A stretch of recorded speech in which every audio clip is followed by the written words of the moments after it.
이혼 도장 찍어. 오늘 당장 나가. 남편 민호의 싸늘한 목소리가 현관을 울렸습니다.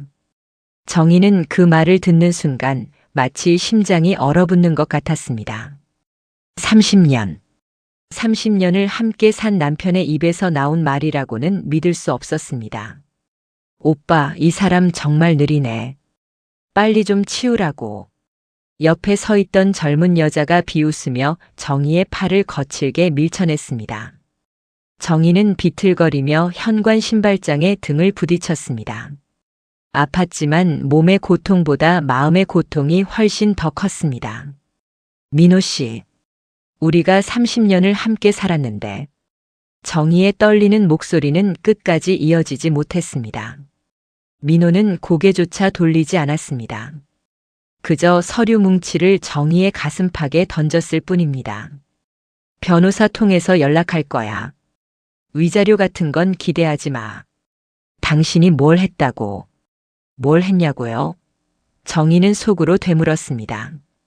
매일 새벽 5시에 일어나 시댁 식구들 밥상을 차리고 치매 걸린 시어머니를 돌보고 이 남자의 와이셔츠를 다리고 구겨진 넥타이를 펴주고 밤늦게 들어와도 한마디 불평 없이 따뜻한 국 한 그릇 끓여주던 게 아무것도 아니라는 건가요?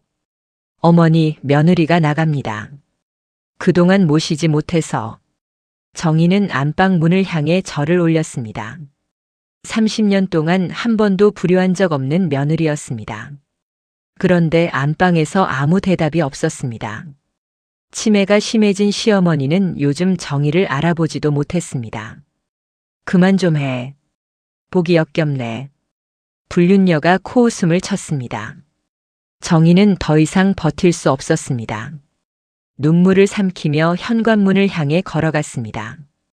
그때였습니다. 정희야. 안방 문이 삐걱 소리를 내며 열렸습니다. 치매로 거의 말도 못하던 시어머니가 문지방에 기대어 서 있었습니다. 손에는 낡고 해진 보따리 하나를 들고 계셨습니다. 어머니.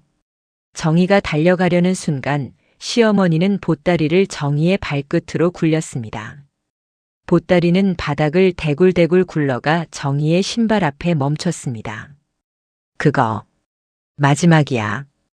미안하다. 정희야. 시어머니의 목소리는 떨렸지만 그 눈빛만은 이상하리만치 또렷했습니다. 정희는 무슨 뜻인지 알 수 없었습니다. 하지만 시어머니의 얼굴에는 눈물이 흘러내리고 있었습니다. 뭐 하는 거야? 빨리 안 나가고. 민호가 소리쳤습니다. 정희는 보따리를 집어들고 문 밖으로 나섰습니다.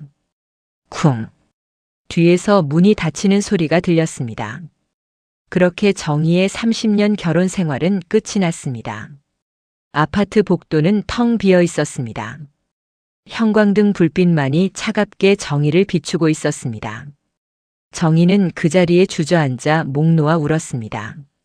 30년이라는 시간이, 한평생의 헌신이 이렇게 간단히 끝나버린다는 게 믿기지 않았습니다.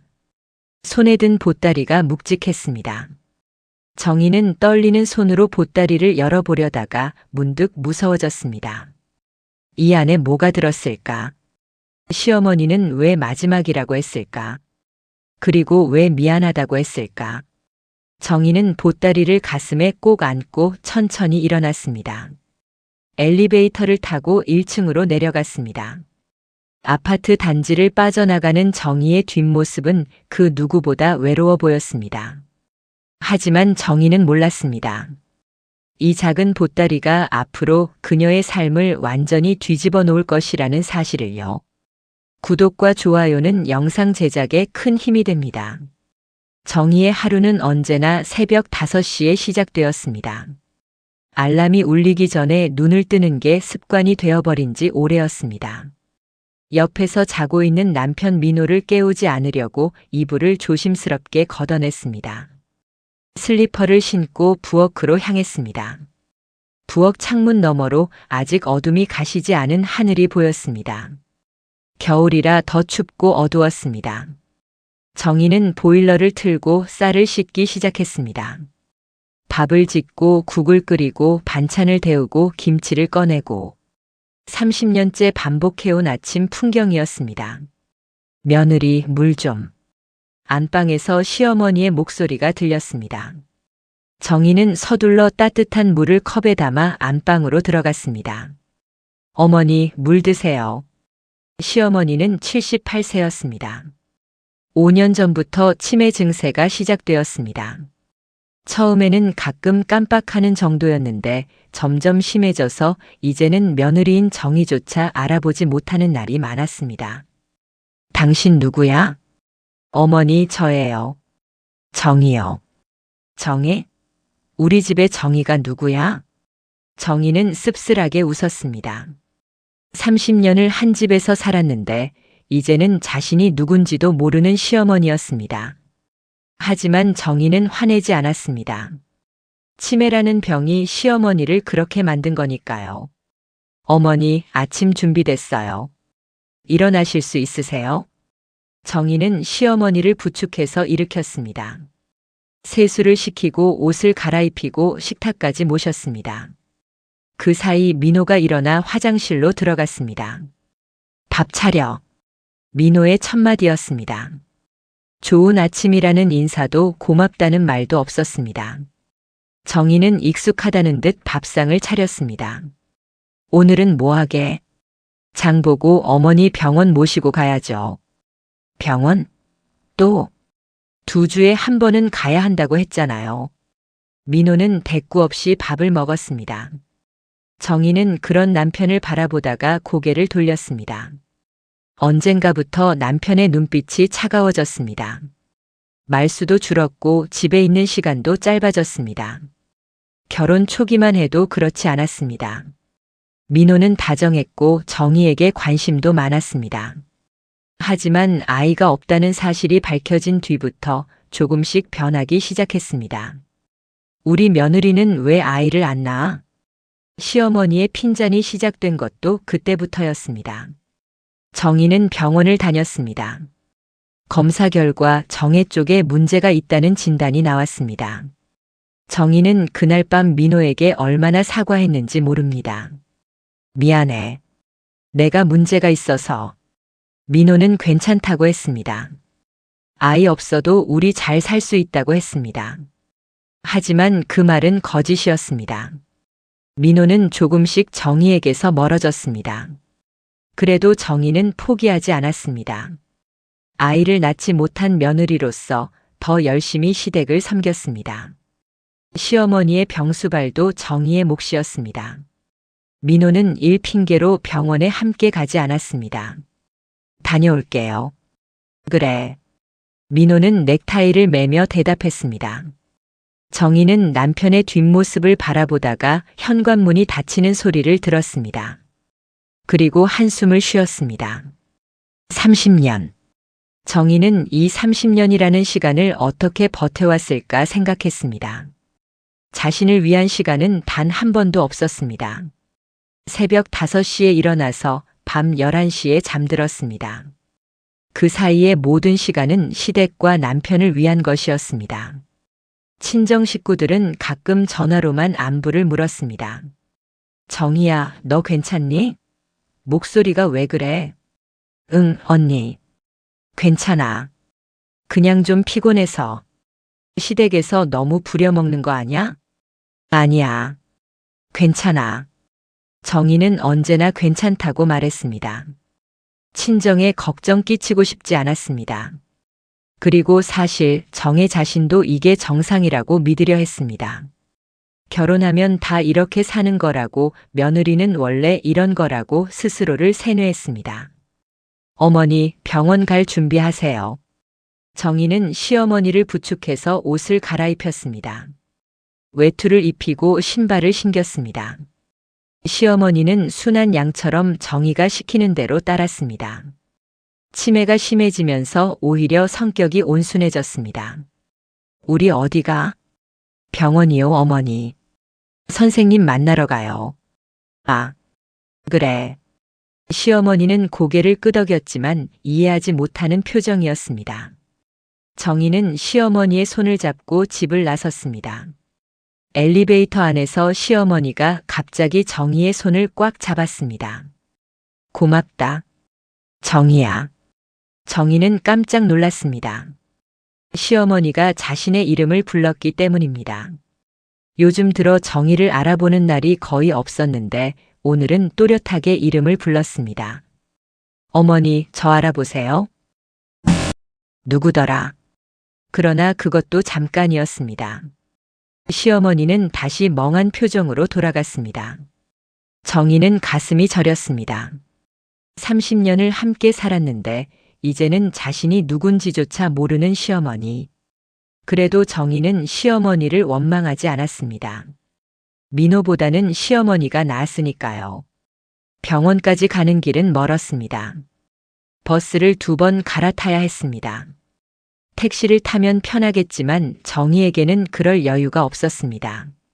민호는 생활비를 빠듯하게만 주었습니다. 병원비며 뭐며 다 드는데 돈 좀 아꼈어. 민호의 말이었습니다. 정희는 매달 생활비 장부를 썼습니다. 10원 단위까지 기록했습니다. 그래야 민호에게 혼나지 않았습니다. 병원에 도착해서 3시간을 기다렸습니다. 진료는 10분도 채 걸리지 않았습니다. 증세는 비슷합니다. 약 처방 계속 받아가시고요. 의사 선생님은 무덤덤하게 말했습니다. 정희는 고개를 숙여 인사했습니다. 감사합니다, 선생님. 약국에서 약을 받고 다시 버스를 타고 집으로 돌아왔습니다. 집에 도착하니 오후 3시였습니다. 정희는 시어머니를 안방에 눕히고 부엌으로 갔습니다. 저녁 준비를 해야 했습니다. 감자를 깎고 고기를 양념하고 나물을 무쳤습니다. 손은 바빠도 머릿속은 복잡했습니다. 민호의 차가운 태도, 아이 없는 결혼 생활, 끝없는 집안일. 이게 정희가 원했던 삶이었을까요? 25살에 결혼했습니다. 이제 55입니다. 30년이라는 시간이 흘렀습니다. 그 시간 동안 정희는 무엇을 했을까요? 시댁을 섬기고 남편을 돌보고 시어머니를 간병했습니다. 그뿐이었습니다. 친구들은 모두 자기 삶을 살고 있었습니다. 어떤 친구는 사업을 했고 어떤 친구는 직장을 다녔습니다. 손주를 본 친구도 있었습니다. 하지만 정희에게는 아무것도 없었습니다. 아이도 직장도 자기만의 시간도 없었습니다. 나는 뭘 하고 산 걸까? 정희는 조용히 중얼거렸습니다. 대답은 없었습니다. 부엌의 시계 소리만 째깍째깍 울릴 뿐이었습니다. 저녁 6시가 넘었는데도 민호는 집에 오지 않았습니다. 전화를 걸어봤지만 받지 않았습니다. 정희는 차려놓은 밥상을 바라보며 한숨을 쉬었습니다. 식은 국물, 식은 밥, 식은 반찬. 그리고 식어버린 정희의 마음. 밤 10시가 넘어서야 민호가 돌아왔습니다. 술 냄새가 진동했습니다. 밥 먹을래요? 됐어. 먹고 왔어. 민호는 그대로 안방으로 들어가 버렸습니다. 정희는 차려놓은 밥상을 다시 치웠습니다. 버릴 수도 없어서 냉장고에 넣어뒀습니다. 내일 아침 다시 데워 먹겠죠. 정희는 설거지를 하고 빨래를 돌리고 마루를 닦았습니다. 모든 일을 끝내고 나니 밤 12시가 넘었습니다. 정희는 작은 방으로 들어가 이불을 펼쳤습니다. 민호와는 2년 전부터 따로 잤습니다. 당신 코 고는 소리 때문에 못 자겠어. 민호의 말이었습니다. 정희는 그 말에 상처받았지만 아무 말도 하지 못했습니다. 그저 작은 방으로 옮겨갔을 뿐입니다. 어둠 속에서 정희는 천장을 바라봤습니다. 이런 하루가 30년째 반복되고 있었습니다. 언제까지 이렇게 살아야 할까? 정희는 알 수 없었습니다. 그저 눈을 감고 내일 또 새벽 5시에 일어나기 위해 잠을 청했습니다.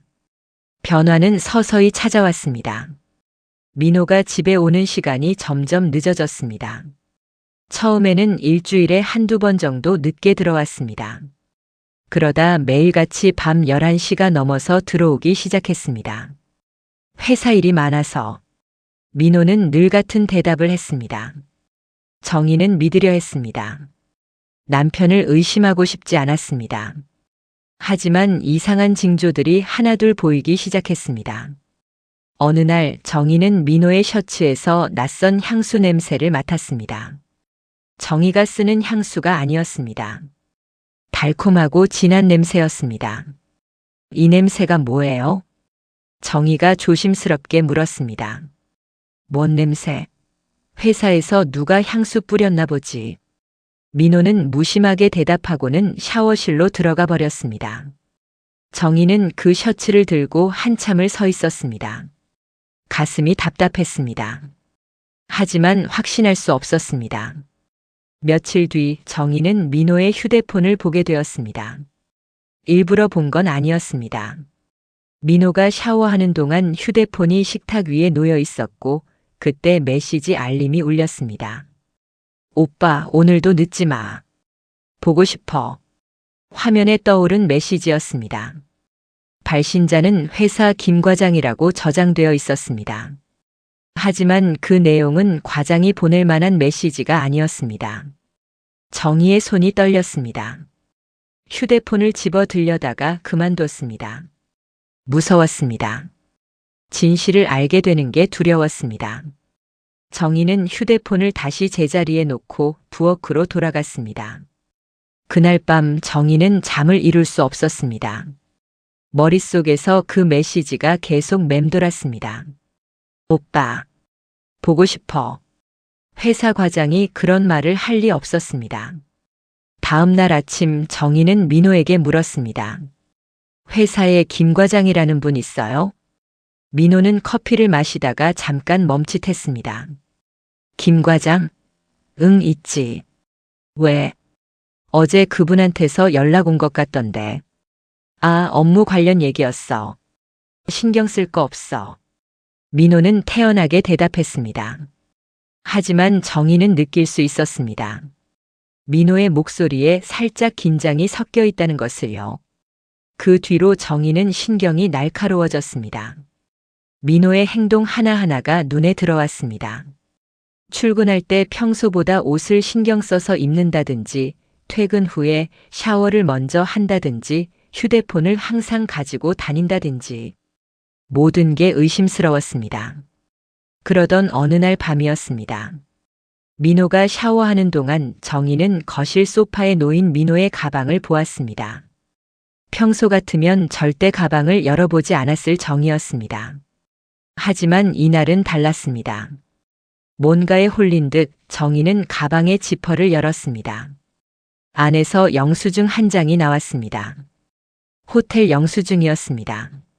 날짜는 일주일 전. 객실 요금이었습니다. 정희의 손이 더 심하게 떨렸습니다. 뭐 하는 거야? 등 뒤에서 민호의 목소리가 들렸습니다. 정희는 깜짝 놀라 영수증을 떨어뜨렸습니다. 민호는 수건으로 머리를 닦으며 다가왔습니다. 이게 뭐예요? 정희가 떨리는 목소리로 물었습니다. 민호는 영수증을 집어들고 보더니 한숨을 쉬었습니다. 회사 워크샵이었어. 다 같이 갔다 온 거야. 워크샵을. 호텔에서요? 회사에서 예약한 거야.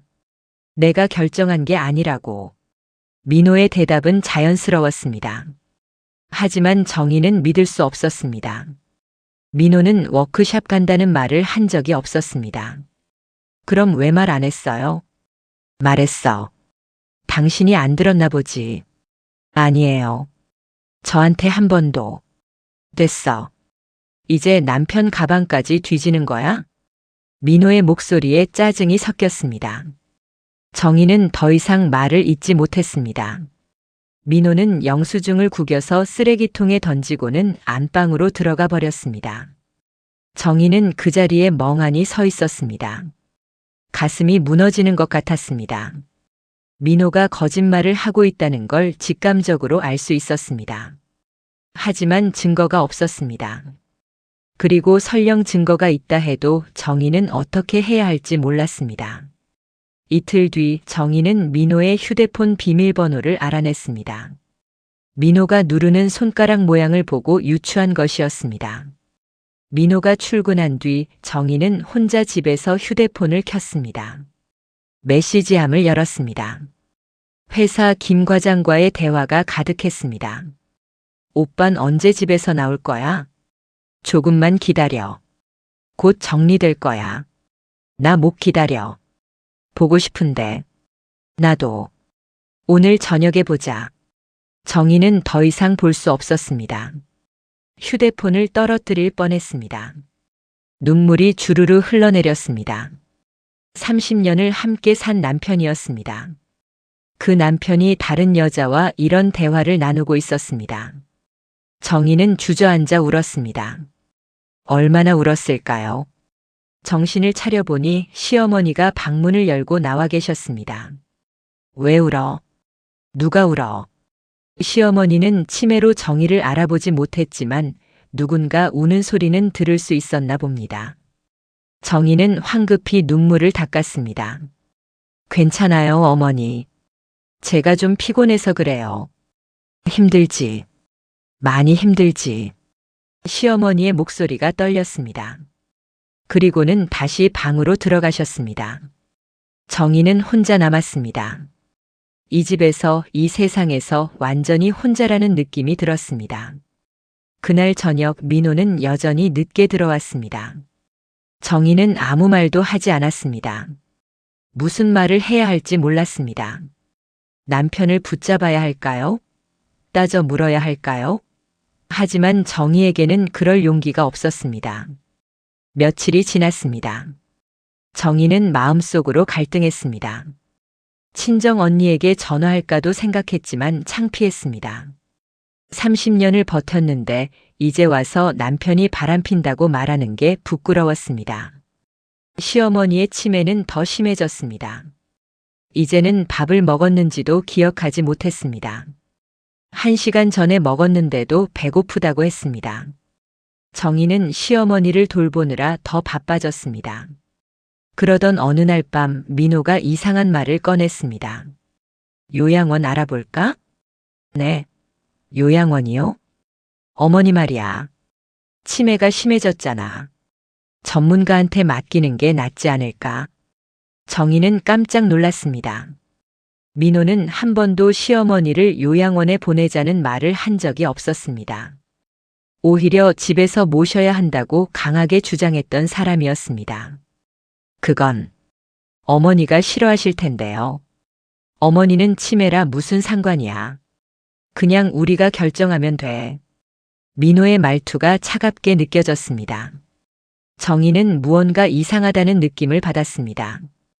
왜 갑자기 요양원 얘기를 꺼내는 걸까요? 제가 모시고 있는데 괜찮아요. 요양원 비용도 만만치 않잖아요. 비용은 내가 알아서 할게. 당신도 좀 쉬어야지. 정희를 걱정하는 말 같았지만 어딘가 이상했습니다. 민호는 평소에 정희를 걱정하는 사람이 아니었습니다. 분명 다른 이유가 있을 거라고 정희는 직감했습니다. 다음 날 정희는 우연히 민호의 통화를 엿듣게 되었습니다. 민호는 베란다에서 전화를 하고 있었고 정희는 부엌에 있었습니다. 응, 어머니만 요양원 보내면 돼. 그럼 집이 비잖아. 알았어, 조금만 기다려. 정희는 숨이 멎는 것 같았습니다. 시어머니를 요양원에 보내는 이유가 집을 비우기 위해서였던 겁니다. 그 여자와 만나기 위해서. 정희는 그 순간 깨달았습니다. 자신의 결혼 생활이 완전히 끝났다는 것을요. 민호는 이미 마음이 떠난 지 오래였습니다. 이제는 시어머니까지 내쫓으려 하고 있었습니다. 그날 밤 정희는 작은 방에서 혼자 울었습니다. 베개에 얼굴을 묻고 목 놓아 울었습니다. 30년이라는 시간이, 한평생의 헌신이 이렇게 무너지고 있었습니다. 정희의 생일은 3월 15일이었습니다. 평소 같으면 민호가 케이크 하나 정도는 사왔습니다. 형식적이었지만 그래도 생일을 기억은 해줬습니다. 하지만 올해는 달랐습니다. 아침에 일어났을 때부터 민호는 평소와 다름없었습니다. 출근 준비를 하면서 정희를 쳐다보지도 않았습니다. 다녀올게요. 정희가 말했지만 민호는 현관문을 열고 나갔습니다. 대답조차 없었습니다. 정희는 쓸쓸하게 웃었습니다. 생일을 잊어버린 건지 아니면 알면서도 모른 척하는 건지 알 수 없었습니다. 하루 종일 정희는 집안일을 했습니다. 시어머니 수발을 들고 빨래를 하고 청소를 했습니다. 친정 언니에게서 생일 축하 전화가 왔습니다. 정희야, 생일 축하해. 민호가 뭐 해줬어? 응. 아직 퇴근 안 했어. 그래. 저녁에 맛있는 거 먹어. 알았지? 응, 언니. 고마워. 전화를 끊고 나니 더 외로웠습니다. 정희는 거울을 보았습니다. 55살의 여자가 거기 있었습니다. 주름이 깊어졌고 머리에는 흰머리가 섞여 있었습니다. 언제 이렇게 늙었을까요? 저녁 7시가 되었습니다. 민호는 오지 않았습니다. 8시, 9시가 지나도 소식이 없었습니다. 정희는 전화를 걸어봤지만 받지 않았습니다. 밤 10시가 넘어서야 현관문이 열렸습니다. 민호가 들어왔습니다. 그런데 혼자가 아니었습니다. 젊은 여자 하나가 민호의 팔을 끼고 들어왔습니다. 당신, 이게 무슨? 정희가 일어서며 물었습니다. 민호는 정희를 똑바로 쳐다보며 말했습니다. 우리 이제 끝내자. 이혼하자. 정희는 귀를 의심했습니다. 생일날 자기 집에 불륜 상대를 데리고 와서 이혼하자는 말을 하다니. 민호 씨, 지금 무슨 말을? 못 알아듣겠어? 이혼하자고. 나 이제 당신이랑 못 살겠어. 옆에 있던 젊은 여자가 킥킥 웃었습니다. 정희는 그 여자를 바라봤습니다. 30살쯤 되어 보였습니다. 화장을 짙게 하고 짧은 치마를 입고 있었습니다.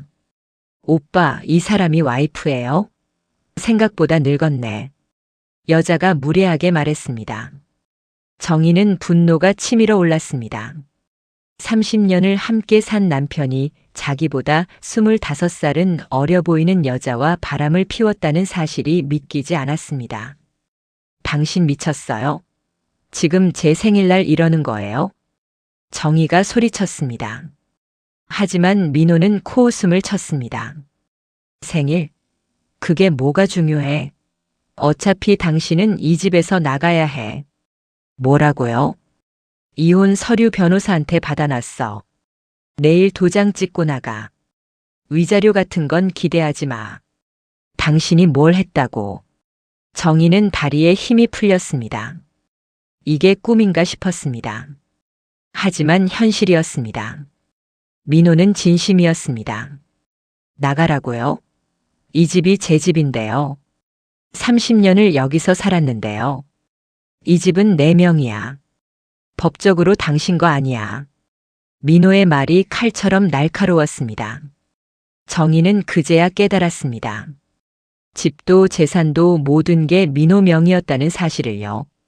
정희는 30년 동안 이 집에 살면서도 법적으로는 아무 권리가 없었습니다. 당신, 어떻게 이럴 수가. 시끄러워. 어머니는 내가 요양원 보낼 거야. 당신은 당장 나가. 어머니를 요양원에요? 어머니가 싫어하실 텐데. 어머니는 치매라 아무것도 모르잖아. 민호의 말에 정희는 소름이 돋았습니다. 어떻게 사람이 이렇게 변할 수 있을까요? 정희가 알던 민호는 이런 사람이 아니었습니다. 옆에 있던 불륜녀가 정희에게 다가왔습니다. 아줌마, 이제 좀 알아들었어요? 여기 이제 내 집이에요. 오빠랑 나랑 살 거거든요. 빨리 짐 싸고 나가요. 여자가 정희의 어깨를 밀쳤습니다. 정희는 비틀거렸습니다.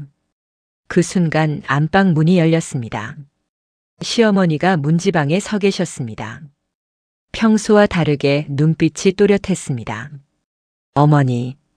정희가 다가가려는 순간 시어머니는 정희를 말없이 바라보셨습니다. 그리고는 손에 들고 있던 낡은 보따리를 정혜 쪽으로 던지셨습니다. 보따리는 바닥을 굴러 정희의 발끝에 닿았습니다. 정희야. 시어머니가 정희의 이름을 불렀습니다. 치매 때문에 정희를 몰라보던 시어머니가 그날만큼은 정희를 알아봤습니다. 그거 내 마지막이야. 미안하다. 시어머니의 목소리는 떨렸지만 눈에는 눈물이 고여 있었습니다. 정의는 무슨 뜻인지 알 수 없었습니다. 하지만 더 물어볼 시간이 없었습니다. 뭐야, 할머니가 왜 나와? 불륜녀가 짜증스럽게 말했습니다. 민호는 시어머니를 안방으로 밀어 넣으려 했습니다. 어머니, 들어가세요. 민호야, 너 나쁜 놈. 시어머니의 입에서 나온 말이었습니다. 민호는 당황한 표정을 지었습니다. 치매 때문에 아무 말도 못하던 시어머니가 갑자기 말을 한 것이었습니다. 어머니, 무슨 소리세요? 들어가 계세요. 민호는 시어머니를 억지로 안방으로 밀어넣고 문을 닫았습니다. 그리고는 정희를 향해 다시 말했습니다. 이제 알았지? 나가. 당장. 정희는 보따리를 집어들었습니다. 더 이상 버틸 수 없었습니다. 이 집에 있을 수 없었습니다. 눈물이 주르르 흘러내렸습니다. 알았어요. 나갈게요. 하지만 당신은 반드시 후회할 거예요. 정희는 마지막으로 그 말을 남기고 현관문을 열었습니다. 뒤돌아보니 민호와 불륜녀가 비웃고 있었습니다. 문을 닫는 순간 정희는 주저앉아 울었습니다. 30년이라는 시간이 이렇게 끝나버렸습니다. 복도는 텅 비어 있었습니다. 정희는 형광등 불빛 아래 주저앉아 울었습니다. 손에는 시어머니가 던진 보따리가 들려 있었습니다. 무겁지는 않았지만 왠지 가슴이 눌리는 것 같았습니다. 얼마나 울었을까요? 정신을 차려보니 시계는 밤 11시를 가리키고 있었습니다. 정희는 천천히 일어섰습니다. 엘리베이터를 타고 1층으로 내려갔습니다. 아파트 경비 아저씨가 정희를 보고 인사했습니다. 사모님, 이 밤에 어디 가세요? 네. 잠깐 나왔어요. 정희는 대답하고는 아파트 단지를 빠져나갔습니다. 어디로 가야 할지 막막했습니다. 친정에 갈 수도 있었지만 창피했습니다. 밤늦게 쫓겨났다고 말하는 게 부끄러웠습니다. 정희는 근처 공원 벤치에 앉았습니다. 3월이라 밤 공기가 쌀쌀했습니다. 하지만 정희는 추위를 느낄 겨를이 없었습니다. 머릿속이 복잡했습니다. 이제 어떻게 하지? 정희는 중얼거렸습니다. 갈 곳도 돈도 아무것도 없었습니다. 통장에 있는 돈은 얼마 되지 않았습니다. 민호가 생활비를 빠듯하게 줘서 정희는 저축할 여유가 없었습니다. 손에 든 보따리가 묵직하게 느껴졌습니다. 정희는 보따리를 무릎 위에 올려놓고 끈을 풀었습니다. 안에 뭐가 들었는지 확인해 봐야겠다고 생각했습니다. 보따리를 열자 서류 뭉치가 나왔습니다. 오래되어 누렇게 변한 종이들이었습니다. 정희는 첫 번째 서류를 펼쳤습니다. 부동산 등기부등본이었습니다. 정희는 눈을 크게 떴습니다. 등기부등본에는 소유자 윤정희라고 적혀 있었습니다. 주소는 서울 강남의 한 아파트였습니다. 이게 뭐지? 정희는 믿을 수 없었습니다. 자기 이름으로 된 부동산이라니. 정희는 평생 재산이라는 게 없었습니다. 집도 차도 모두 민호 명의였습니다. 그런데 이 서류는 뭘까요? 다음 서류를 꺼냈습니다. 은행 통장 사본이었습니다. 계좌 명의는 역시 윤정희였습니다. 잔액은 3억 원이었습니다. 정희는 손이 떨렸습니다. 3억 원이라니.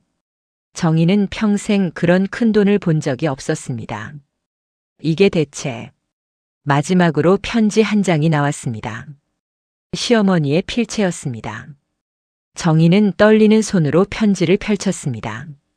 사랑하는 며느리 정희에게. 이 편지를 읽을 때쯤이면 넌 아마 집에서 쫓겨났을 거야. 미안하다. 내가 막지 못해서 미안하다. 사실 나는 치매가 아니야. 아니, 처음에는 정말 치매였어. 하지만 1년 전부터 약을 바꿔 먹으면서 많이 좋아졌지. 의사 선생님도 놀랄 정도로 회복했어. 하지만 나는 치매인 척했어. 왜냐하면 민호가 변하는 걸 봤거든. 그 여자를 만나는 것도 알았어. 그리고 민호가 너를 내쫓으려 한다는 것도 알았지. 나는 내가 걱정됐어. 30년 동안 이 집을 위해 헌신한 너를 이렇게 내보낼 수는 없었어. 그래서 준비했어. 내가 평생 모은 돈이 있어. 시댁에서 받은 유산도 있고 내가 젊었을 때 일해서 모은 돈도 있어. 그걸 몰래 너 이름으로 바꿔뒀어. 강남 아파트도 내 이름으로 해뒀어. 민호는 몰라. 그 집은 원래 내 명이었거든. 내가 죽으면 민호한테 갈 거라고 생각했겠지. 하지만 1년 전에 너한테 증여했어. 공증도 다 받아뒀어. 정희야, 이제 자유롭게 살아. 내 평생 소원이야. 넌 정말 착한 며느리였어. 나를 친어머니처럼 모셨잖아. 고마워. 민호는 내 아들이지만 잘못된 길로 갔어. 그건 내가 잘못 키운 탓이야. 하지만 너까지 고생시킬 수는 없어.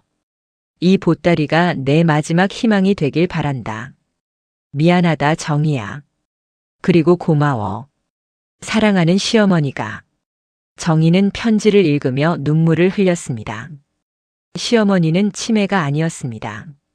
모든 걸 알고 계셨습니다. 그리고 정희를 지키기 위해 1년 동안 치매인 척 연기를 하신 것이었습니다. 어머니. 정희는 보따리를 가슴에 안고 울었습니다. 시어머니의 사랑이 느껴졌습니다. 30년 동안 함께 살면서도 몰랐던 시어머니의 따뜻한 마음이 느껴졌습니다. 정희는 서류들을 다시 보따리에 넣었습니다. 그리고 천천히 일어섰습니다. 갈 곳이 생겼습니다. 강남 아파트. 정의 이름으로 된 집이 있었습니다. 정희는 택시를 잡아탔습니다. 강남구 대치동으로 가주세요. 택시는 밤거리를 달렸습니다. 정희는 창밖을 바라봤습니다. 서울의 야경이 아름다웠습니다. 정희는 30년 만에 처음으로 자유를 느꼈습니다. 강남 아파트는 생각보다 컸습니다. 정희는 아파트 앞에서 한참을 서 있었습니다. 고층 아파트였고 주변 환경도 좋았습니다. 이런 집이 자기 것이라는 게 믿기지 않았습니다. 경비실에 들렀습니다. 저 2층 105호가 제 집인데요. 정희가 조심스럽게 말했습니다. 경비 아저씨는 정희를 위아래로 훑어봤습니다. 정희의 옷차림은 초라했습니다. 경비 아저씨는 의심스러운 표정을 지었습니다. 입주민이세요? 네. 오늘 처음 왔어요. 신분증 좀 볼 수 있을까요? 정희는 지갑에서 신분증을 꺼냈습니다. 경비 아저씨는 컴퓨터로 확인을 했습니다. 아, 윤정혜님 맞으시네요. 근데 이 집은 1년 전부터 비어 있었는데. 네. 사정이 있었어요. 경비 아저씨는 열쇠를 건넸습니다. 2층 105호는 2층이에요. 엘리베이터 타고 올라가시면 됩니다. 감사합니다. 정희는 열쇠를 받아들고 엘리베이터를 탔습니다. 2층에 도착해서 2층 105호 문 앞에 섰습니다. 떨리는 손으로 열쇠를 꽂았습니다. 찰칵. 문이 열렸습니다. 정희는 천천히 안으로 들어갔습니다. 불을 켰습니다. 넓은 거실이 나타났습니다. 30평은 되어 보였습니다. 가구는 없었지만 깨끗하게 관리되어 있었습니다. 창문 너머로 서울 야경이 보였습니다. 정희는 거실 한가운데 서서 주위를 둘러봤습니다. 이 모든 게 자기 것이라는 사실이 아직도 믿기지 않았습니다. 방이 3개 있었습니다. 화장실도 2개였습니다. 부엌도 넓었습니다.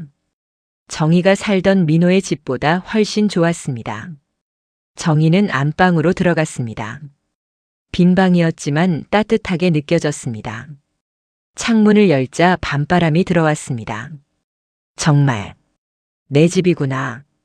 정희는 중얼거렸습니다. 그리고 바닥에 털썩 주저앉았습니다.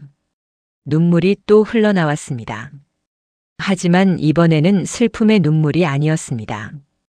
안도의 눈물이었습니다. 정희는 보따리를 다시 열었습니다. 은행 통장 사본을 꺼내서 봤습니다. 잔액 3억 원. 어마어마한 금액이었습니다. 내일 은행 가봐야겠다. 정희는 생각했습니다. 통장이 정말 유효한지, 돈이 정말 있는지 확인해야 했습니다. 그날 밤 정희는 빈 방 바닥에서 잤습니다. 침대도 이불도 없었지만 보따리를 베개 삼아 누웠습니다. 이상하게도 편안했습니다. 민호의 집에서 잘 때보다 훨씬 편안했습니다. 다음 날 아침 정희는 일찍 일어났습니다. 새벽 5시에 눈이 떠졌습니다. 습관이었습니다. 하지만 이제 시댁밥을 차릴 필요가 없었습니다. 정희는 세수를 하고 어제 입었던 옷을 다시 입었습니다. 옷장에 옷이 없었기 때문입니다. 은행에 가려면 제대로 된 옷차림을 해야 했습니다. 아침 9시 정희는 근처 은행 지점을 찾았습니다. 창구 직원에게 통장 사본을 보여줬습니다. 이 계좌가 유효한지 확인하고 싶은데요. 직원은 컴퓨터로 확인을 했습니다. 그리고 놀란 표정을 지었습니다. 고객님, 신분증 좀 보여주시겠어요? 정희는 신분증을 건넸습니다. 직원은 꼼꼼히 확인하더니 말했습니다. 맞으십니다. 윤정의 고객님 명의 계좌가 확실합니다. 잔액은 3억 1,200만 원입니다. 정희는 숨이 멎는 줄 알았습니다. 3억 원이 아니라 3억 1,200만 원이었습니다. 1년 동안 이자가 붙은 것이었습니다. 통장을 새로 발급받고 싶은데요. 네, 가능합니다. 잠시만 기다려주세요. 10여 분 뒤 정희는 새 통장을 손에 쥐고 은행을 나왔습니다. 가슴이 두근거렸습니다. 이게 정말 현실일까요? 정희는 근처 카페에 들어갔습니다. 커피를 주문하고 자리에 앉았습니다. 그리고 보따리에서 다시 서류들을 꺼냈습니다. 부동산 등기부등본을 자세히 읽어봤습니다. 소유권 이전 날짜는 1년 전이었습니다. 증여자는 시어머니, 수중자는 윤정희. 공증도 완벽하게 되어 있었습니다. 정희는 시어머니의 편지를 다시 꺼내 읽었습니다. 사랑하는 며느리 정희에게. 편지를 읽으면서 정희는 또 눈물을 흘렸습니다. 시어머니는 1년 전부터 모든 것을 준비하고 계셨습니다. 치매인 척하면서 정희를 지키기 위해 재산을 숨기고 증여 절차를 밟고 공증을 받아두셨던 것입니다. 왜 미리 말씀하지 않으셨을까? 정희는 생각했습니다. 하지만 곧 이해가 되었습니다. 만약 미리 알았다면 정희는 민호와 싸웠을 것입니다. 그리고 민호가 재산을 가로챌 방법을 찾았을지도 모릅니다. 시어머니는 모든 것을 계산하셨습니다. 마지막 순간까지 치매 연기를 하시면서 정희가 집에서 쫓겨나는 그 순간에 보따리를 건네신 것입니다. 정희는 휴대폰을 꺼냈습니다. 민호에게서 전화가 10통 넘게 와 있었습니다. 문자 메시지도 여러 개였습니다.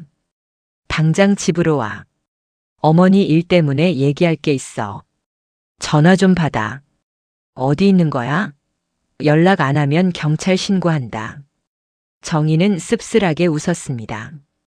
어제는 당장 나가라고 소리치더니 오늘은 집으로 오라고 합니다.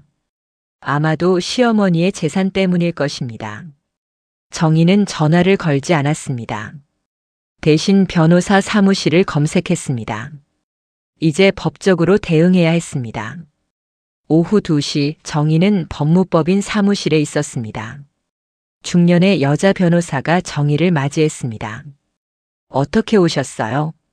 정희는 자초지종을 설명했습니다. 30년의 결혼 생활, 남편의 불륜, 집에서 쫓겨난 일, 그리고 시어머니의 보따리. 모든 서류를 보여줬습니다. 변호사는 서류들을 꼼꼼히 살펴봤습니다. 대단하시네요, 시어머님이. 이 서류들은 법적으로 완벽합니다.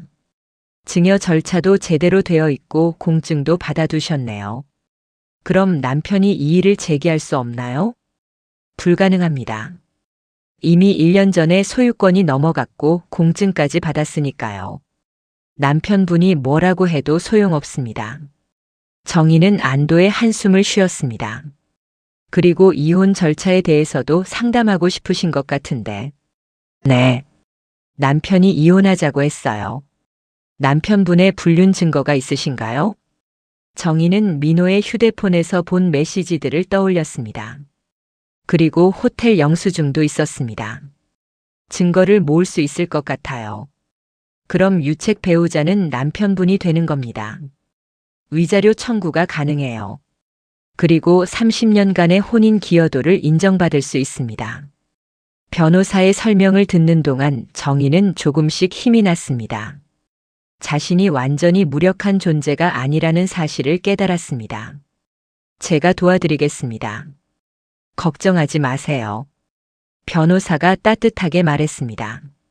정희는 고맙다고 인사했습니다. 사무실을 나오는 길에 정희는 하늘을 올려다봤습니다. 맑은 봄날이었습니다. 30년 만에 처음으로 자유를 느꼈습니다. 저녁이 되어 정희는 다시 강남 아파트로 돌아왔습니다. 빈집이었지만 이제는 두렵지 않았습니다. 정희는 창가에 서서 서울의 야경을 바라봤습니다. 어머니, 감사합니다. 정희는 조용히 말했습니다. 시어머니는 정희에게 단순히 재산만 준 것이 아니었습니다. 존엄과 자유 그리고 새로운 삶을 선물해 주신 것입니다. 정희는 보따리를 가슴에 안았습니다. 낡고 해진 보따리였지만 정희에게는 세상 그 무엇보다 소중한 것이었습니다. 그날 밤 정희는 처음으로 편안하게 잠들었습니다. 새벽 5시에 일어나지 않아도 되었습니다. 누구를 위해 밥을 차리지 않아도 되었습니다. 이제 정희는 자기 자신을 위해 살 수 있었습니다. 일주일이 지났습니다. 정희는 새 아파트에 가구를 들였습니다. 침대, 소파, 식탁. 필요한 것들을 하나씩 장만했습니다. 백화점에서 쇼핑을 할 때 정희는 이상한 기분이 들었습니다. 30년 동안 자기 자신을 위해 뭔가를 산 적이 없었습니다. 늘 시댁을 위해 남편을 위해 물건을 샀습니다. 하지만 이제는 달랐습니다. 정희는 자기가 좋아하는 색깔의 소파를 골랐습니다. 자기가 편안하게 느껴지는 침대를 샀습니다. 고객님, 좋은 선택하셨어요. 판매 직원이 웃으며 말했습니다. 정희도 미소를 지었습니다. 오랜만에 짓는 진짜 웃음이었습니다. 집으로 돌아와 가구가 배치되는 것을 지켜봤습니다. 빈 공간이 조금씩 채워졌습니다. 정희의 마음도 함께 채워지는 것 같았습니다. 그날 오후 변호사에게서 전화가 왔습니다. 윤정혜님, 좋은 소식이 있어요. 무슨 소식이요? 남편분 쪽 변호사에게서 연락이 왔어요. 이혼 소송을 제기하겠다고 하더군요. 정희는 가슴이 철렁했습니다. 하지만 변호사의 다음 말을 듣고 안심했습니다. 근데 문제가 생겼어요. 남편분이 시어머님 재산을 상속받을 권리가 있다고 주장하는데 이미 1년 전에 증여가 완료된 상태라 불가능하다고 통보했습니다. 그럼 어떻게 되나요? 남편분 쪽에서 증여 무효 소송을 제기하려고 할 겁니다. 하지만 승소 가능성은 제로예요. 시어머님이 치매 진단을 받으셨지만 증여 당시에는 의사 능력이 있었다는 의료 기록이 남아있거든요. 정희는 놀랐습니다. 시어머니는 정말 모든 것을 계획하셨던 것입니다. 시어머님이 1년 전에 병원에서 정밀 검사를 받으셨어요. 그때 의사가 시어머님의 인지 능력이 정상이라고 판정했습니다. 그 기록이 남아있어요. 어머니께서 그때 이미 네, 모든 것을 준비하셨던 거죠. 정말 대단하신 분이에요. 전화를 끊고 정희는 한참을 멍하니 앉아 있었습니다. 시어머니는 1년 전부터 치매가 좋아졌지만 민호를 속이기 위해 계속 연기를 하셨습니다. 그리고 몰래 병원에서 정밀 검사를 받아 자신의 판단 능력이 정상임을 증명해 두셨습니다. 그 모든 것이 정의를 지키기 위해서였습니다. 어머니, 정희는 눈물을 흘렸습니다. 시어머니의 사랑이 얼마나 깊었는지 새삼 깨달았습니다. 며칠 뒤 변호사 사무실에서 민호와 마주쳤습니다. 조정 절차를 위한 만남이었습니다. 민호는 정희를 보자 얼굴을 붉혔습니다. 당신 어머니 재산을 가로챘어? 민호가 소리쳤습니다. 옆에 앉은 민호의 변호사가 말렸습니다. 진정하세요, 의뢰인님. 정희는 침착하게 대답했습니다. 가로챈 게 아니에요.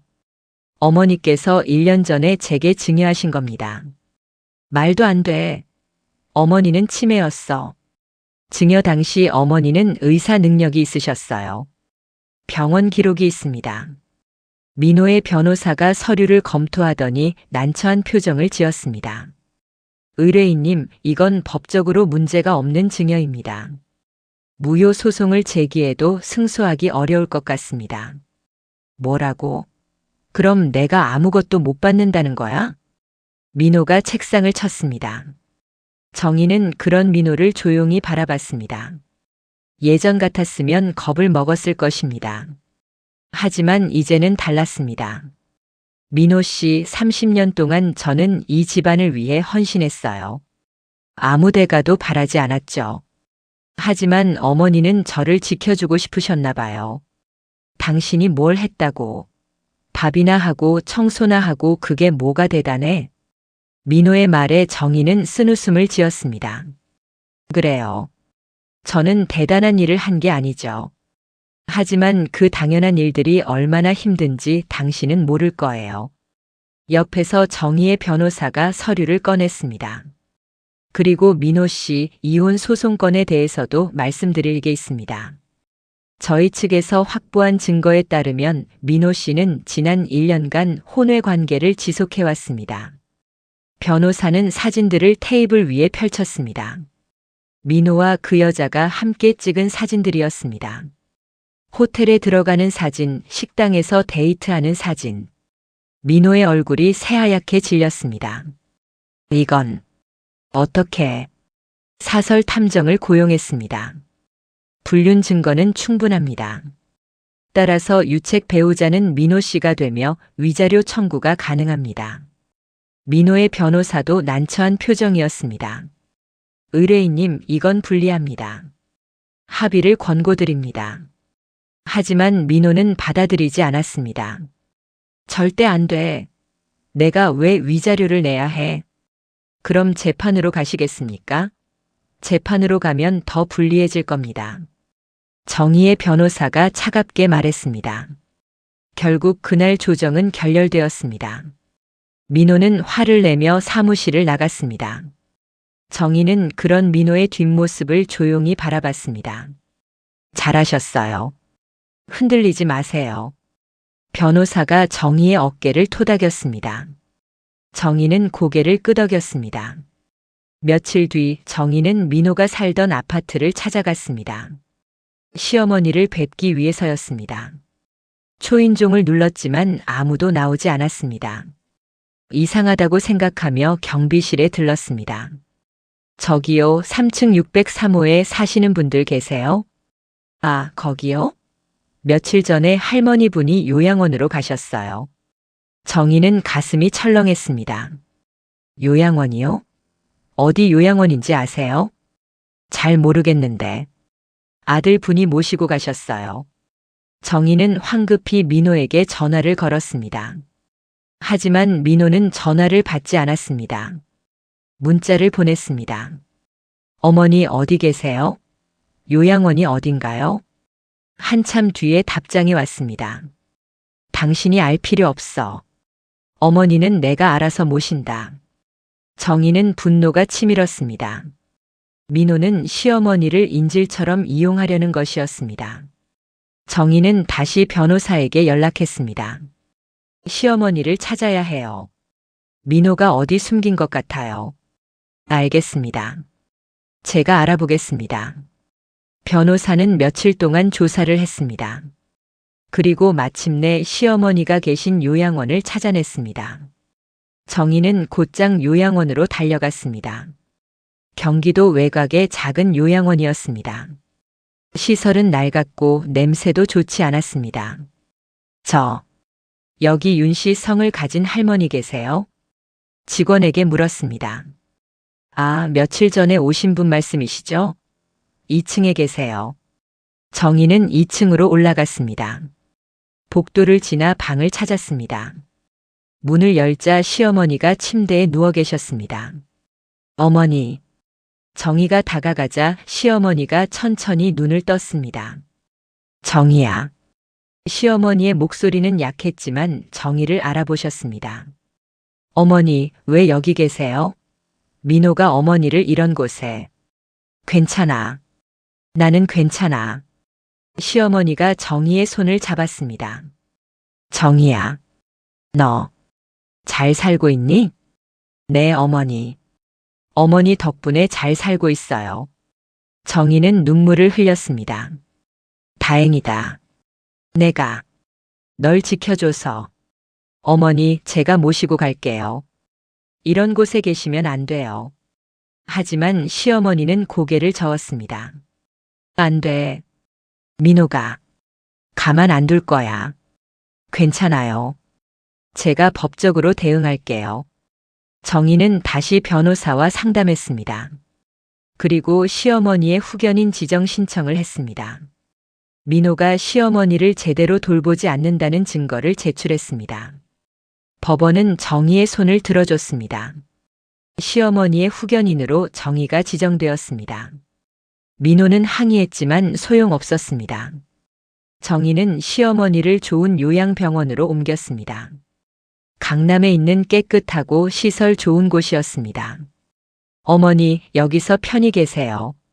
제가 자주 올게요. 시어머니는 정희의 손을 꼭 잡았습니다. 고맙다. 정희야. 정말 고맙다. 정희는 시어머니 곁에 앉아 한참을 손을 잡고 있었습니다. 30년의 시간이 주마등처럼 지나갔습니다. 힘들었지만 후회는 없었습니다. 시어머니라는 분을 만난 것, 그것만으로도 축복이었습니다. 석 달이 지났습니다. 정희는 새로운 삶에 적응하고 있었습니다. 매일 아침 7시에 일어났습니다. 새벽 5시가 아니라 7시였습니다. 천천히 아침을 먹고 산책을 하고 시어머니를 뵙러 갔습니다. 시어머니는 요양병원에서 편안하게 지내고 계셨습니다. 정희가 찾아갈 때마다 반갑게 맞아주셨습니다. 가끔은 치매 증상 때문에 정희를 못 알아보기도 했지만 그래도 괜찮았습니다. 어느 날 변호사에게서 전화가 왔습니다. 윤정혜님, 소식 들으셨어요? 무슨 소식이요? 민호 씨가 회사에서 징계를 받았대요. 횡령 혐의로요. 정희는 놀랐습니다. 횡령이요? 네. 불륜 상대 여자에게 회사 돈을 빼돌린 게 들통났대요. 지금 검찰 조사받고 있다고 합니다. 정희는 복잡한 심정이었습니다. 민호를 미워했지만 그래도 30년을 함께 산 사람이었습니다. 이렇게 몰락하는 모습을 보니 씁쓸했습니다. 그리고 또 하나, 그 불륜 상대 여자요. 민호 씨한테서 돈을 받아내려고 했는데 횡령 사실이 드러나니까 민호 씨를 떠났대요. 떠났다고요? 네. 다른 남자를 만나고 있다는 소문도 있어요. 정희는 한숨을 쉬었습니다. 민호는 모든 것을 잃었습니다. 가족도 직장도 연인도 재산도. 며칠 뒤 정희는 우연히 민호를 길에서 마주쳤습니다. 민호는 초라한 모습이었습니다. 머리는 헝클어져 있었고 수염도 제대로 깎지 않았습니다. 예전의 단정한 모습은 어디에도 없었습니다. 정희. 민호가 정희를 불렀습니다. 정희는 걸음을 멈췄습니다. 나 도와줄 수 없어. 민호의 목소리는 떨렸습니다. 제가 왜 당신을 도와줘야 하죠? 우리 30년을 같이 살았잖아. 그 30년 동안 당신은 저한테 뭘 해줬나요? 정희의 목소리는 차분했지만 단호했습니다. 나 잘못했어. 정말 잘못했어. 제발. 민호가 무릎을 꿇었습니다. 길거리에서 무릎을 꿇고 빌었습니다. 지나가는 사람들이 쳐다봤습니다. 정희는 그런 민호를 내려다봤습니다. 가슴 한편이 아팠습니다. 하지만 동정심으로 돌아갈 수는 없었습니다. 일어나세요. 저는 더 이상 당신과 상관없는 사람이에요. 정희는 돌아서서 걸어갔습니다. 뒤에서 민호가 뭐라고 소리쳤지만 정희는 뒤돌아보지 않았습니다. 집으로 돌아와 정희는 창가에 앉았습니다. 서울의 야경이 아름다웠습니다. 정희는 지난 석 달을 돌아봤습니다. 처음에는 두려웠습니다. 혼자 사는 게 익숙하지 않았습니다. 새벽 5시에 일어나지 않는 것도 이상했고 밥을 혼자 먹는 것도 외로웠습니다. 하지만 점점 익숙해졌습니다. 아니, 익숙해진 게 아니라 자유로워진 것이었습니다. 정희는 처음으로 자기 자신을 위해 살 수 있었습니다. 그날 밤 정희는 일기를 쓰기 시작했습니다. 30년 동안 한 번도 일기를 쓴 적이 없었습니다. 자기 생각을 글로 남길 시간이 없었습니다. 오늘 민호를 만났다. 무릎 꿇고 빌었다. 마음 한편이 아프다. 하지만 돌아갈 수는 없다. 나는 이제 나로 산다. 일기를 쓰고 나니 마음이 한결 가벼워졌습니다. 다음 날 정희는 문화센터에 등록했습니다. 수채화 강좌였습니다.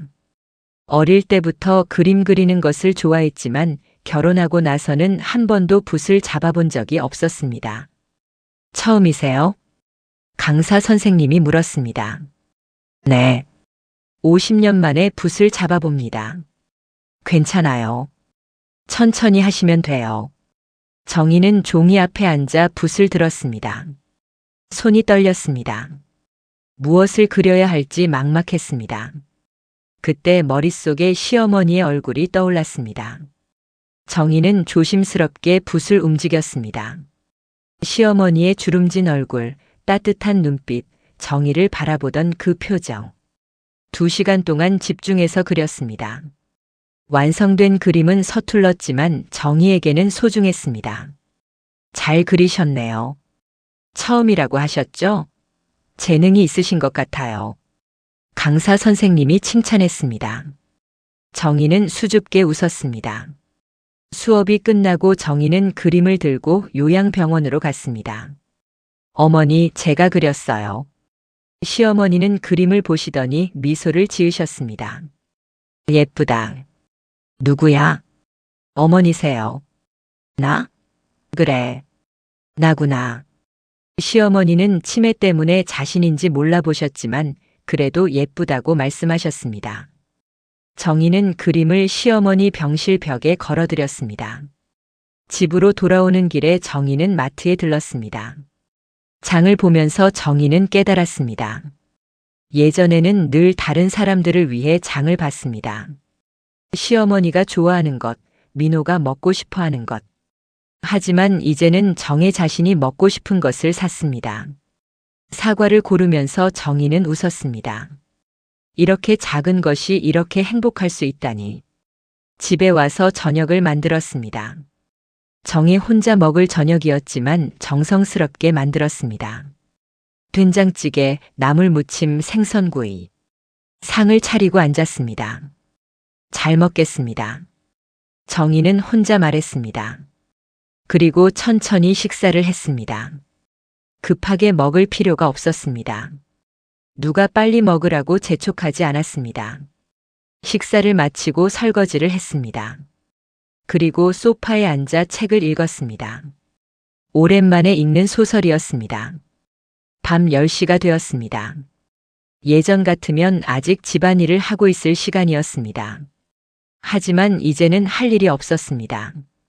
정희는 침대에 누웠습니다. 천장을 보면서 정희는 생각했습니다.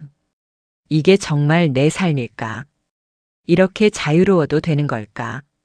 하지만 곧 깨달았습니다. 이게 정상이라는 것을. 사람은 누구나 자기 자신을 위해 살 권리가 있다는 것을. 정희는 눈을 감았습니다. 편안한 잠이 찾아왔습니다. 한편 민호는 작은 고시원 방에 앉아 있었습니다. 회사에서 해고되었고 횡령 사건으로 재판을 기다리고 있었습니다. 변호사 비용 때문에 집도 팔아야 했습니다. 불륜 상대였던 여자는 연락도 받지 않았습니다.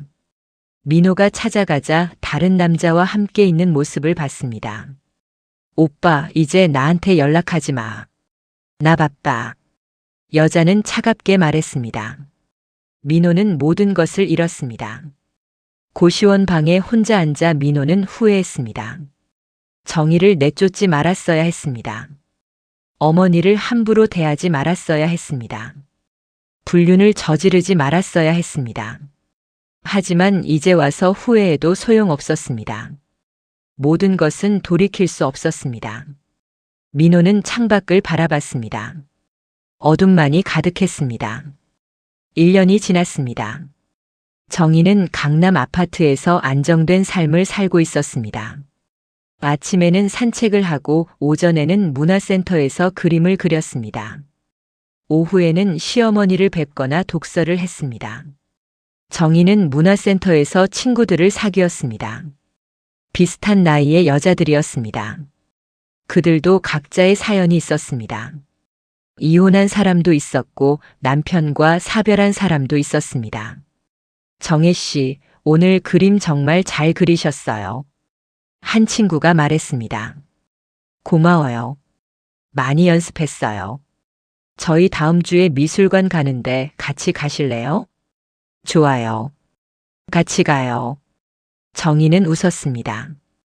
50년 넘게 살면서 처음으로 친구들과 함께 미술관에 가게 되었습니다. 이혼 소송은 정희의 승소로 끝났습니다. 민호의 불륜이 인정되었고 위자료도 받았습니다. 정희는 그 돈을 시어머니 병원비에 사용했습니다. 시어머니는 요양병원에서 편안하게 지내고 계셨습니다. 치매 증상은 여전했지만 좋은 간병을 받으면서 건강을 유지하고 계셨습니다. 정희는 일주일에 3번 시어머니를 찾아뵀습니다. 어머니, 오늘 제가 그린 그림 가져왔어요. 예쁘다. 누가 그렸어? 제가 그렸어요. 아이고, 잘 그렸네. 시어머니는 매번 같은 대화를 반복했지만 정희는 괜찮았습니다. 시어머니 곁에 있는 것만으로도 행복했습니다. 어느 날 정희는 자원봉사를 시작했습니다. 독거노인을 위한 무료 급식소에서 일주일에 2번 봉사를 했습니다. 감사합니다, 아가씨. 한 할머니가 정희에게 말했습니다. 정희는 아가씨라는 말에 웃었습니다. 아가씨는요? 할머니, 맛있게 드세요. 봉사를 하면서 정희는 깨달았습니다. 자기보다 더 어려운 사람들이 많다는 것을. 정희는 운이 좋은 편이었습니다. 시어머니의 도움으로 경제적 자유를 얻었으니까요. 정희는 시어머니에게서 받은 사랑을 다른 사람들에게 나눠주고 싶었습니다. 그래서 매주 봉사를 했고 기부도 시작했습니다. 겨울이 되었습니다. 정희는 새 아파트에서 첫 번째 겨울을 맞이했습니다. 창밖으로 눈이 내렸습니다. 정희는 따뜻한 차를 마시며 눈을 바라봤습니다. 1년 전 오늘 정희는 집에서 쫓겨났습니다. 그때의 절망이 아직도 기억났습니다. 하지만 이제는 달랐습니다. 정희는 자유로웠고 행복했습니다. 휴대폰이 울렸습니다. 친정 언니였습니다. 정희야, 잘 지내? 응, 언니. 잘 지내. 나 다음 주에 서울 가는데 점심 같이 먹을래? 그래, 좋아. 전화를 끊고 정희는 웃었습니다. 예전에는 친정 식구들을 만나는 것도 조심스러웠습니다. 민호가 싫어했기 때문입니다. 하지만 이제는 자유롭게 만날 수 있었습니다. 크리스마스가 다가왔습니다. 정희는 작은 트리를 샀습니다. 혼자 사는 집에 트리를 놓는 게 이상할 수도 있었지만 정희는 하고 싶었습니다. 30년 동안 한 번도 자기 집에 크리스마스 트리를 놓아본 적이 없었으니까요. 트리를 꾸미면서 정희는 노래를 불렀습니다. 어릴 적 불렀던 캐럴이었습니다. 정희의 목소리는 떨렸지만 행복했습니다. 크리스마스 당일 정희는 요양병원으로 갔습니다. 시어머니께 선물을 드리기 위해서였습니다. 어머니, 메리 크리스마스. 시어머니는 정희를 보더니 미소를 지으셨습니다. 누구야? 예쁘네. 어머니, 저예요. 정희예요. 정희. 우리 며느리. 그날은 시어머니가 정희를 알아보셨습니다. 정희는 감격했습니다. 어머니, 감사해요. 정말 감사해요. 정희는 시어머니의 손을 꼭 잡았습니다. 시어머니도 정희의 손을 꼭 잡으셨습니다. 고맙다. 정희야. 넌 정말 좋은 며느리야. 아니에요, 어머니. 제가 더 감사해요. 어머니가 저를 지켜주셨어요. 두 사람은 한참을 손을 잡고 있었습니다. 말은 필요 없었습니다.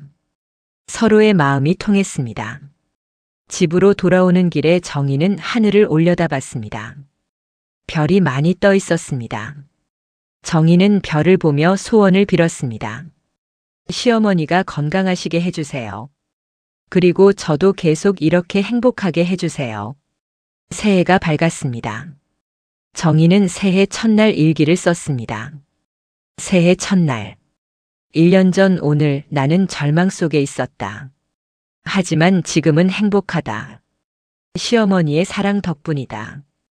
올해는 더 열심히 살겠다. 나를 위해 그리고 나를 사랑해준 사람들을 위해. 정희는 일기를 덮고 창밖을 바라봤습니다. 새해 첫 해가 떠오르고 있었습니다. 눈부시게 아름다웠습니다. 정희는 천천히 일어났습니다. 거실로 나가 전등을 켰습니다. 따뜻한 불빛이 집안을 채웠습니다. 이제 나는 나로 산다. 정희는 조용히 속삭였습니다. 그리고 눈을 감고 깊이 숨을 들이마셨습니다. 자유의 공기가 느껴졌습니다. 30년 동안 느껴보지 못한 자유였습니다. 정희는 부엌으로 갔습니다. 아침 식사를 준비했습니다. 정희 혼자를 위한 식사였습니다. 천천히 정성스럽게 만들었습니다. 식탁에 앉아 정희는 잘 먹겠습니다라고 말했습니다. 그리고 천천히 식사를 했습니다. 밥 한 술 한 술이 소중했습니다. 국 한 숟가락 한 숟가락이 감사했습니다. 이 모든 것이 정희의 것이었습니다. 식사를 마치고 정희는 발코니로 나갔습니다. 서울의 아침 풍경이 펼쳐져 있었습니다. 사람들이 바삐 움직이고 차들이 지나갔습니다. 정희는 그 풍경을 바라보며 생각했습니다. 나도 이제 저 사람들처럼 내 인생을 산다. 누구를 위해서가 아니라 나를 위해서. 정희는 미소를 지었습니다. 그리고 돌아서서 집 안으로 들어왔습니다. 정희의 새로운 인생이 시작되었습니다. 시어머니의 보따리는 정희에게 단순히 재산만 준 것이 아니었습니다. 자유를, 존엄을 그리고 새로운 삶을 선물했습니다. 정희는 매일 아침 일어날 때마다 감사했습니다. 시어머니에게, 이 새로운 삶에게, 그리고 자기 자신에게. 30년의 헌신은 헛되지 않았습니다. 그 헌신은 시어머니의 마음을 움직였고 결국 정희를 구원했습니다. 정희는 이제 알았습니다. 진정한 사랑은 보답을 바라지 않지만 진정한 사랑은 언젠가 돌아온다는 것을. 정희는 거실 소파에 앉아 차를 마셨습니다. 따뜻한 차였습니다. 정희가 좋아하는 허브차였습니다. 창밖으로 햇살이 들어왔습니다. 따뜻하고 부드러운 빛이었습니다. 정희는 그 빛을 받으며 눈을 감았습니다. 감사의 기도를 올렸습니다. 하늘에 계신 하나님 감사합니다. 이 새로운 삶을 주셔서 감사합니다. 시어머니를 보내주셔서 감사합니다. 제가 이렇게 자유롭게 살 수 있게 해주셔서 감사합니다. 기도를 마치고 정희는 눈을 떴습니다. 눈물이 흘러내렸습니다. 하지만 슬픈 눈물이 아니었습니다. 감사의 눈물이었습니다. 정희는 티슈로 눈물을 닦았습니다. 그리고 다시 미소를 지었습니다. 정희의 인생 이모작이 시작되었습니다. 55의 나이에 시작하는 새로운 인생이었습니다. 늦지 않았습니다. 아직 충분히 젊었습니다. 정희는 앞으로 무엇을 할지 생각했습니다. 그림을 더 열심히 그릴 수도 있었습니다. 봉사활동을 더 할 수도 있었습니다. 아니면 새로운 취미를 가질 수도 있었습니다. 무엇을 하든 그것은 정희의 선택이었습니다. 누가 시켜서 하는 게 아니라 정희가 원해서 하는 것이었습니다. 그것이 자유였습니다. 그것이 정희가 얻은 가장 큰 선물이었습니다. 정희는 일어나서 서재로 갔습니다. 책장에서 새 노트를 꺼냈습니다. 그리고 펜을 들었습니다. 첫 페이지에 이렇게 썼습니다. 윤정희의 새로운 인생 -50년 새로운 시작. 정희는 노트를 덮고 창밖을 바라봤습니다. 새로운 인생의 문이 활짝 열려 있었습니다. 정희는 그 문을 향해 천천히 걸어갔습니다. 이제 정희는 정의로 살았습니다.